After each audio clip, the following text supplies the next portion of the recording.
Now, question of the day: what does the Bible say about nose rings? Can a Christian have a nose ring? Is it godly or it is ungodly? I think the Bible can just clarify us on this matter, okay? Now, let's go to the book of Genesis chapter 24, verse 22. The Bible describes that Eliezer gave Rebecca a nose ring, okay, as he was giving a gift. I know that most of the time it is easy to spot most likely women who wear nose rings as like, oh wow, she's a wow, or a man that wears a nose ring, oh yeah, he's gangster. It's just that sometimes some of these things, it all depends on the usual or the common people who would wear those type of things. Hence, it will end up being labeled as ungodly or worldly in some way. Also, let us go to the book of Ezekiel chapter 16 verse 12. The Bible, if you can read, it described that God will say, I was going to dress you up with a nose ring. Meaning back in those days, it was a way in which you having a nose ring, it was their way of slaying. And when I say slaying, their dress code.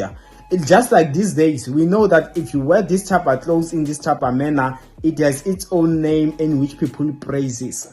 So back then, wearing a ring on the nose, it was also another way of wearing a ring. It was not how, according to how these days it can look like. I assure you, especially in African places, if I am to bring a woman home and I'm saying that to my parents and say I want to marry her, let me assure you, most likely they will begin doubting it. That our son here is making a mistake. Look at even the nose ring. So it's all because of the people who used to wear them. Meaning the bottom line is, there is nothing wrong scripturally with a nose ring. It's just that the people who usually wear it, they ended up having a different character, which ended up making people to assume that once you are like this, it's all because of this. Okay, it's almost like this makes me to recall a story when I was still in school. There was this guy, he was doing like, those rock and roll people, they have a mohawk. Even his dressing, his clothes, that man would wear like a rock and roller, and those exactly like even the clothes, absolutely.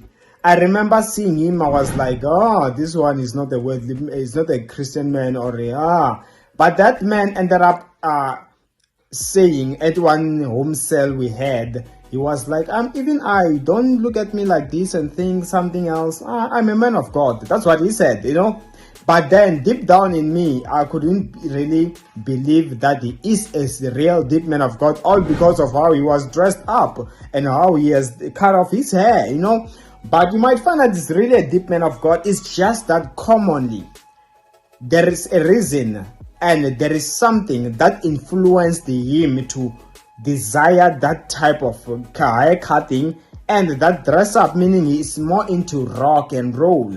And I know that most of the time what you watch and what you listen, it most of the time get to influence how you behave, how you act, how you dress up, and then it can also affect your character. Hence, it is very, very difficult to entertain both. That's why the Bible says you cannot serve the devil and serve God at the same time. You cannot serve two masters. It's either you love the one and hate the other. So even with Christianity, it is the same thing. You cannot be in the world and be in the spirit same time. You cannot divide those. It's impossible. That is why the Lord would rather have us focus more on the spiritual. You rather stop drinking. You rather go to church than to say, I'm going to watch it. I'm gonna pray at home, because it is difficult.